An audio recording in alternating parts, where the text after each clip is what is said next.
नमस्कार मित्रांनो, 2010 पूर्वी मीही तुमच्यासारखंच काम करत होतो.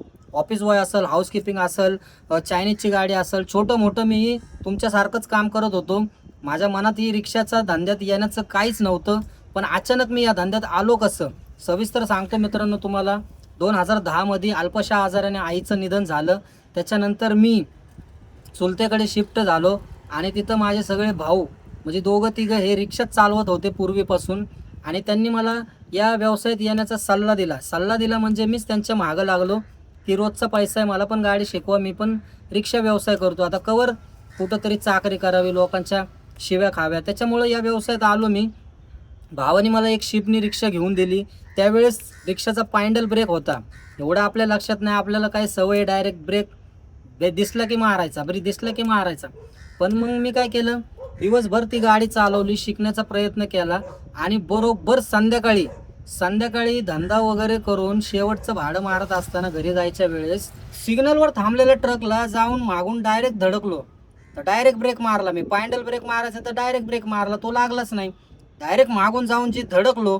आणि शेवटी मग सगळे आपल्या तिथं स्टँड असल्यामुळे सगळे गोळा झाले आणि त्याच्याकडूनच भरपाई घेतली रिक्षाची आणि ती ज्याची रिक्षा होती त्याला देऊन टाकली.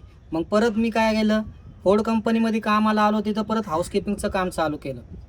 त्याच्यानंतर हाऊसकीपिंगचं काम करता करता मित्रांनो तिथं फोर्ड कंपनीमध्ये मी गाडी शिकलो, रॅम्पवर लावणं, वॉशिंगवर लावणं. नंतर मग मी वॉशिंगमध्ये शिफ्ट झालो, गाड्या वॉश करायला लागलो. तिथं गाडी एकदम परफेक्ट शिकलो.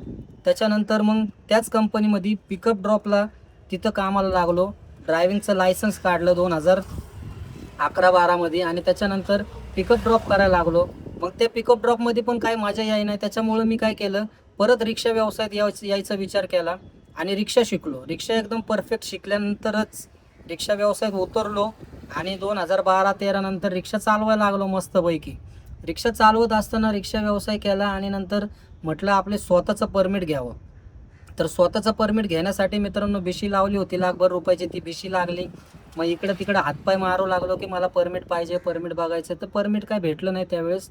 मग नंतर माझा मित्र म्हटला की बाबा तू 4 व्हीलर घे. ओला, उबर, रॅपिडो सारख्या कंपन्यामध्ये, रॅपिडो तर नव्हती त्यावेळेस, पण ओला उबरमध्ये चांगला व्यवसाय होतो, तुला चांगले पैसे भेटतील, चांगला धंदा करशील, रिक्षामध्ये असा किती कमवशील. त्याच्यामुळं मग मी नंतर 4 व्हीलर घेतली, मारुती रिट्ज. आणि ती गाडी नंतर घेतल्यानंतर महिनाभरातच परमिट सुटले. म्हणलं घ्या आता थोबडीत मारून. मग ते परमिट सुटल्यानंतर आता म्हणलं रिक्षा घ्यावी का 4 व्हीलर चालवावी.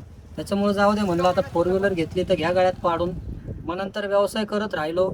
पण त्या 4 व्हीलरमध्ये इतका झोपलो मित्रांनो, 3 वर्षे एकदम टोटल लॉसमध्ये गेलो. शेवटी ती गाडी विकावी लागली मला. माझा एक व्हिडिओ पण आहे यूट्यूबवर, कार घेऊन चोरी केली, तो व्हिडिओ पहा मित्रांनो.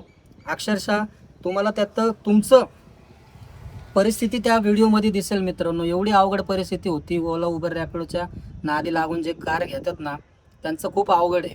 त्याच्यानंतर ती कार विकली. परत कुठंतरी जॉबला जायला लागलो. लॉकडाऊन वगैरे पडलं होतं, छोटा मोठा जॉब बघत होतो, टेम्पररी जॉब करत होतो.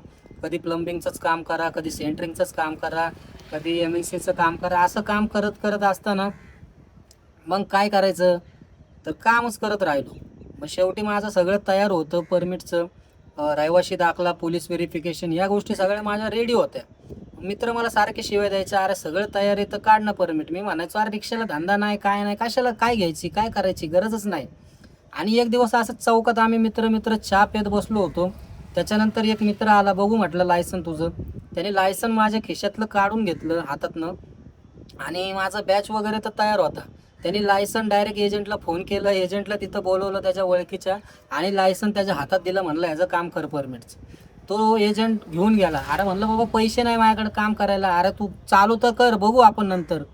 त्याच्यानंतर मग ते एजंटचा फोन यायला लागला. मग इकडून तिकडून पैशाचा झोलझाल करून त्या एजंटला दिले. त्याने महिनाभरात काढून दिलं, कारण आपलं सगळं तयार होतं. मित्रांनो, तुम्हाला रिक्षाचा परवाना घेण्यासाठी रहिवाशी दाखला, पोलीस व्हेरिफिकेशन, लायसन्स, बॅच, आधार कार्ड, हे सगळे ॲड्रेस सेम ॲड्रेस पाहिजे, एकाच ॲड्रेसवर.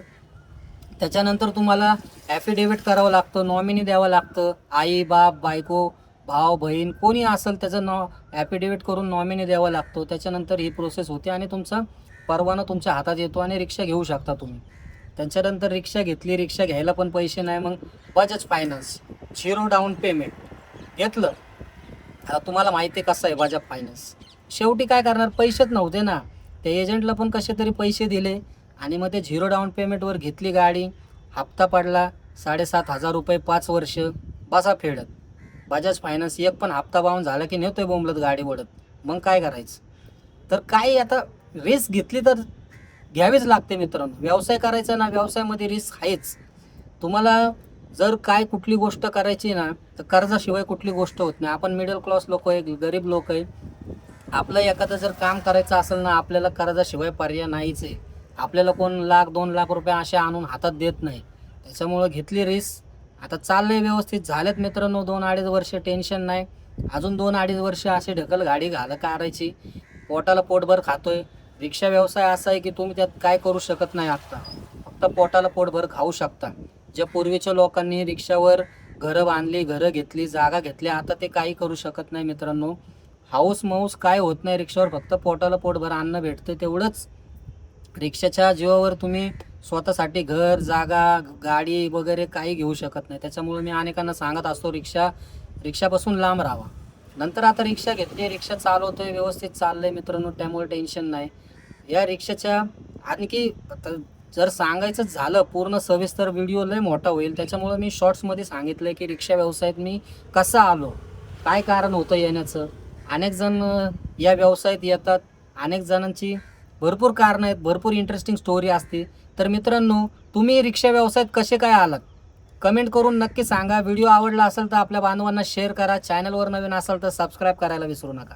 भेटूया आपण अशाच आपल्या नवीन स्टोरीमध्ये, नवीन व्हिडिओमध्ये. तोपर्यंत जय महाराष्ट्र.